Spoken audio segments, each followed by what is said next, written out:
හයි මම අද food review එකක් කරගෙන ආවේ. ෆුඩ් කිව්වට මේකේ මේ කුකීස් බ්‍රවුනි එකක් කියලා තමයි ලියලා තියෙන්නේ. මේකේ ගාන ගහලා තියෙනවා 9යි කියලා. මේක 10 කියන කපලා 9 කියලා ගහලා තියෙනවා. මේක අලුත් එකක් මම කලින් කාලා නැහැ. කුකීස් වලට පේනවා ඇති. කුකීස්. හරිද? කඩලා බලමු ඇතුලේ යම් දෙයක් තියෙන බව පේනවා. දැනෙනවා පේන්නේ නැහැ.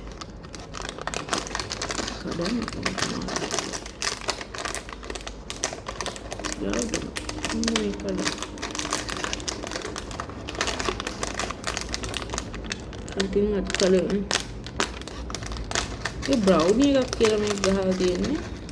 සුප්‍රීම් බ්‍රවුනි කියලා ලියලා තියෙනවා. ඇතුලේ භාගයක් විතරම හිස් කමන්නේ රුපියල් 9.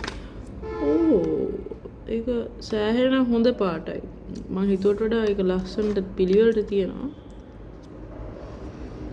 සුවඳත් හොඳ ඝන හොඳ සාන්ද්‍රණය වැඩි චොක්ලට් සුවඳක් එන්නේ. හොඳට චොක්ලට් දාලා තියෙනවා පේනවා. බලමු කාලා. හොඳ. මම කැමති මේ රහට. මා රහට. මම රේට් කරන්නේ මට බෑ රේට් කරන්න. නම් මේ රහට කැමති. හරි ඉතින් එච්චර. ටටා.